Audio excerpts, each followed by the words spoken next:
Salut tout le monde, Jean-François Dubois. Je fais une vidéo aujourd'hui pour répondre à Maître Bertrand suite à ce qu'il m'a écrit. Je crois que ça mérite une réponse. Je vais vous lire ce que Maître Bertrand m'a écrit. Suite au fait que j'avais envoyé une de mes vidéos sur son mur. Maître Bertrand n'a peut-être pas apprécié. Bon, Maître Bertrand m'a écrit: en vertu de la loi sur le barreau qui vise à assurer la protection du public, aucune personne ne peut se présenter comme avocat ou conseiller juridique, ou encore moins comme constitutionnaliste, et encore moins donner des opinions juridiques s'il n'est pas membre du barreau. L'expression avocat ou conseiller juridique de facto ou constitutionnaliste de facto n'existe pas en droit, ni dans le langage juridique. On est conseiller juridique ou on ne l'est pas, on est constitutionnaliste ou on ne l'est pas. Une opinion juridique donnée par un faux conseiller juridique ou un faux constitutionnaliste n'a aucune espèce de valeur juridique, pas plus que l'opinion d'un faux médecin n'a de valeur médicale. Bon. Je vais donner ma réponse à Maître Bertrand. Maître Bertrand, je fais cette vidéo-là, c'est pas pour rire de vous ou vous harceler ou quoi que ce soit. Je le fais bien respectueusement. Et puis, je voudrais prendre tout de suite un petit moment pour vous remercier rapidement au début du vidéo pour les choses que vous révélez quand même, que vous dénoncez, plutôt pas que vous révélez, mais que vous dénoncez. Comme par exemple les questions de l'immigration et tout, dire que notre nation est en danger et tout ça. Je vous remercie quand même de dénoncer ces choses-là. Comme dans le texte que vous avez écrit, par exemple, Maître Bertrand, c'est pas pour faire le jouer au plus fin, mais vous avez fait une erreur. Vous avez parlé de l'article 91.1 de la loi sur l'immigration et la protection des réfugiés. Dans votre texte, quand on lit l'ensemble de votre texte, c'est pas l'article 91.1, je crois que vous voulez citer, c'est l'article 97.1. Donc, vous voyez quand même, si on est enregistré au barreau ou on est avocat, on peut faire des erreurs, Maître Bertrand. C'est ce que je veux vous dire par là. Donc, je vous invite à modifier votre article. C'est une erreur. Puis les personnes qui ils veulent lire le texte, ben ils le trouvent pas. Parce que moi-même, il a fallu que je lise pratiquement toute la loi pour le trouver tantôt. Mais j'apprécie quand même votre effort de dénoncer, c'est quand même bien. Là. On comprend l'ensemble de votre texte. C'est simplement, je veux vous signaler que même si on est avocat, on fait des erreurs. On peut faire des erreurs. Bon. Si vous ne voulez pas, Maître Bertrand, autre chose, je continue maintenant. Je vous remercie pour tout, mais maintenant je vais continuer, je vais vous répondre à ce que vous m'avez écrit. Si vous ne voulez pas que des simples profanes qui ne sont pas enregistrés au barreau dénoncent certaines violations constitutionnelles qui ont été faites par le Québec ou par le Canada, eh bien, faites-le vous-même, Maître Bertrand. Faites-le vous-même. Faites un peu comme ce qui est écrit dans votre code de déontologie, soutenir la justice, agir avec intégrité, honneur. Faites-le. Vous dites qu'on ne peut pas donner d'opinion juridique, nous, simples citoyens. Si moi, je peux pas le faire, Maître Bertrand, qui va le faire? Si tous les avocats ont un serment de confidentialité, et que les juges aussi en ont un, qui va dénoncer, Maître Bertrand, les actes criminels qui sont commis par le gouvernement? Parce que, oh oui, en 1968 et en 1982, on a fait face à un coup d'État qui est caché par les avocats. Donc, le gouvernement, ce que vous me dites, là, c'est que le gouvernement, là, il peut commettre les crimes qu'il veut, puis il n'y a pas un chat qui peut dire rien. Les avocats, faut qu'ils ferment le gueule, puis la population, faut qu'ils ferment le gueule aussi. C'est pas normal, Maître Bertrand, que vous veniez ramasser quelqu'un comme moi, qui donne tout mon cœur pour la population, qui passe des journées à lire, à étudier, depuis 6 ou 7 ans. J'ai tellement travaillé fort pour apprendre ce que j'ai appris là, puis je l'ai pas appris tout seul. J'ai eu des lignes directrices, j'ai eu des professeurs de droit, j'ai eu des avocats. Même encore hier, j'étais à Sherbrooke, puis il y a un avocat qui m'a encore donné raison sur certains arguments que j'avais, des arguments constitutionnels. Tout ce que je dis, je suis convaincu d'avoir raison. Je sors jamais rien en l'air. Je parle jamais à travers mon chapeau. Jamais. Le juge Boilard lui-même nous a donné raison, Maître Bertrand. Même le juge Boilard nous a donné raison. Dans les notes sténographiques. Pas dans le jugement, mais dans les notes sténographiques. Parce qu'effectivement, lui ici, il avait un code de déontologie qui l'obligeait à se fermer. C'est complètement inacceptable. Ça sert à quoi, Maître Bertrand, d'être un grand constitutionnaliste aussi réputé que vous, d'être un avocat aussi réputé que vous, Maître Bertrand, si vous ne pouvez pas dire ce qui ne va pas avec la Constitution? Il me semble que c'est évident que quand on étudie le droit constitutionnel, c'est pour dénoncer les lois qui ne respectent pas la Constitution. Il me semble, en tout cas. C'est la logique. Tout le monde qui regarde la vidéo va comprendre ça. Et vous dénoncez certaines choses sur l'immigration et tout ça, mais dès que ça touche à des infractions criminelles ou que ça déconsidère l'administration de la justice, vous arrêtez là. Vous pouvez plus en parler. Pourtant, c'est bien ce que vous devriez faire, Maître Bertrand. Dénoncer des actes criminels. En tout cas, du moins, essayer de dénoncer. Tous les avocats devraient faire ça.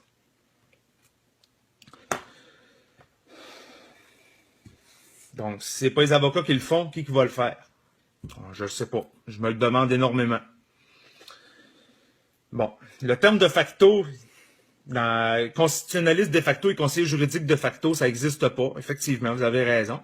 Et le terme conseiller seul, conseiller juridique seul, constitutionnaliste seul existe. Et le terme de facto seul aussi existe.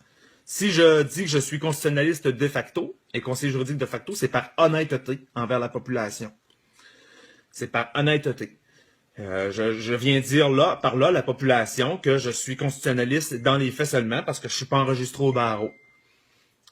Beaucoup de personnes viennent me demander des conseils de droit en message privé. Je leur dis non, je ne peux pas vous donner de conseils de droit. Je pourrais me faire poursuivre par le barreau, puis ça ne tente vraiment pas de me faire poursuivre. C'est plusieurs milliers de dollars d'amende en vertu de l'article 188 du Code des professions et l'article 128 de la loi sur le barreau.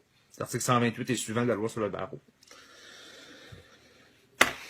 Chapitre B1, pour ceux qui veulent aller lire la loi. Donc, puis Maître Bertrand, si je m'avance à quand même donner des avis juridiques à la population en général, pas à des personnes en particulier, mais à la population en général, ben c'est sur certaines, je me base sur certaines thèses de droit quand même. Hein. Vous connaissez l'expression nul ne peut ignorer la loi? Ben, si nul ne peut ignorer la loi, c'est certainement parce que j'ai l'obligation de la connaître, la loi. Et en conséquence, si je connais la loi, eh bien, je pense que je peux l'enseigner à la population pour qu'eux aussi puissent la connaître. Il me semble que c'est juste normal, Maître Bertrand. Nul ne peut ignorer la loi, dites-vous toujours ça. Donc, si je dois la connaître, ben, je pense que j'ai le droit de la lire à la population et de donner mon interprétation des textes. Interprétation, d'ailleurs, que je ne prends pas dans le fond d'une boîte de croque-rajac. Il y a des grands juristes qui se sont penchés sur ces questions-là. Bon, ça c'est quand même les points principaux que je voulais soulever. Et puis, de plus, Maître Bertrand, mes études sont approuvées, effectivement, comme je vous ai dit. Et puis, je suis procureur du grand jury du Canada. Le peuple m'a nommé il y a environ 2 ans de cela, à peu près 1 an et demi, 2 ans, si ma mémoire est bonne. J'ai été nommé procureur en chef du grand jury du Canada. Il y a un grand jury, c'est une procédure qui existe. Si on va lire la Constitution communale de l'Angleterre, on se rend compte que dans les pays du Commonwealth, cette procédure-là existe et les grands jurys, c'est légal. Donc, à ce titre, je suis conseiller juridique de facto et j'ai plaidé devant ce grand jury-là et je suis constitutionnaliste de facto. J'ai un mandat de la population. Maître Bertrand, je vais vous dire aussi éclaircir une chose. La loi sur le barreau, chapitre B1, qui vous donne apparemment votre autorité à vous et à tous vos confrères avocats et consoeurs avocats au Québec, c'est une loi qui vient du Parlement de Québec. Ou du moins que subit des amendements constitutionnels, ou pas constitutionnels, des amendements par le Parlement de Québec. Donc, cette loi-là, étant donné qu'elle découle d'un corps législatif qui est incompatible avec la Constitution et qui ne figure pas dans la Constitution, eh bien, cette loi-là est susceptible d'être contestée. Elle est illégale, à mon avis, et selon l'avis de plusieurs juristes, dont Michel Lebrun. Michel Lebrun était avocat pendant plus de 20 ans, il me semble. Donc, je pense que c'est pas un 2 de pique en droit. Et s'il dit que les tribunaux de justice sont pas légaux, ben, il y a certainement un doute raisonnable à soulever. Il a passé plusieurs années quand même dans ce domaine-là. On lui a donné une carte du barreau. C'est certainement parce qu'il avait des compétences quand on lui a délivré son permis.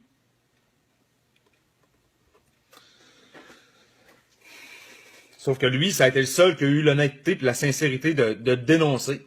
Puis il a eu l'honneur de se désister du barreau, de quitter le barreau pour pouvoir être libre de dénoncer sans risquer de se faire poursuivre et se faire harceler par le système.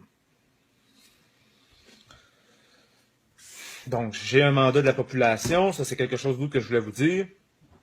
Ça, c'est la loi sur le barreau vient du Parlement. Donc, en ce sens, vous n'êtes pas plus avocat que je le suis. Comme la Cour suprême a dit dans le renvoi sur les droits linguistiques du Manitoba. Je ne me souviens plus du paragraphe exact, peu importe. Ils disent que tout ce qui découle de quelque chose d'illégal est susceptible d'être contesté. Ben, je conteste votre autorité aujourd'hui devant toute la population. Pas parce que dans les faits, vous n'êtes pas un bon avocat. Dans les faits, je ne doute pas, vous êtes certainement un excellent avocat. Et d'un point de vue juridique, il y a un problème. Ben, c'est pas de ma faute, ça, là. Vous irez reprocher ça aux légistes qui ont écrit les lois en 1968, au lieutenant-gouverneur qui a sanctionné des lois qui étaient complètement ultra-viraises, qui étaient complètement bidons. Ben ça, vous irez reprocher ça aux bonnes personnes. Donc, c'était quand même ça le message que je voulais vous passer aujourd'hui, Maître Bertrand. Quand il y a des actes criminels qui sont commis dans le gouvernement, je pense que c'est quand même assez important de les dénoncer. Et puis la Constitution du Canada, Maître Bertrand, là, je me base aussi là-dessus. La Constitution du Canada n'appartient pas à vous, Maître Bertrand. Elle n'appartient pas au barreau. Elle n'appartient pas au Parlement du Canada ni aux législatures des provinces. Elle appartient au pays. Et c'est en elle que les citoyens de ce pays trouveront la protection des droits auxquels ils peuvent prétendre. C'est ce que la Cour suprême a dit précisément en 1951, dans RCS 31. Et la Cour suprême du Canada l'a réitéré dans plusieurs autres renvois dans les années 80. Dans plusieurs autres renvois. Cet argument-là de la Cour suprême tient encore aujourd'hui. La Constitution nous appartient à nous autres. Donc, si la Constitution appartient au pays, donc à moi aussi, est-ce que je peux en faire la lecture et l'interpréter librement? Je pense que oui, Maître Bertrand. C'est juste normal. Donc, non, je ne suis pas enregistré au barreau et ça ne fait pas de moi un incompétent. Et je vais continuer à dénoncer, croyez-moi, Maître Bertrand. Et si vous voulez porter plainte au barreau contre moi, faites-le, Maître Bertrand, ça ne me dérange pas du tout. Mais sauf qu'aux yeux de la population, vous allez très très mal paraître de vous attaquer à un gars qui travaille si fort pour le peuple. Je crois pas que vous en ayez fait autant que moi à date. Mettre à risque et à péril votre santé et toutes vos économies puis tout votre travail pour la population. Je crois pas que vous en ayez fait autant que moi. Sans vouloir discréditer tout votre travail, là. Mais ceci étant dit, je fais cette vidéo-là avec grand respect pour vous, Maître Bertrand. Et je vous souhaite une excellente journée à vous, Maître. Puis à tous les autres Québécois et Québécoises qui vont regarder cette vidéo-là. Partagez ça au max, s'il vous plaît. Il faut que les gens savent que c'est pas parce qu'on n'est pas enregistré au barreau qu'on est des innocents, des stupides. Alors, bonne journée à vous tout le monde. Salut.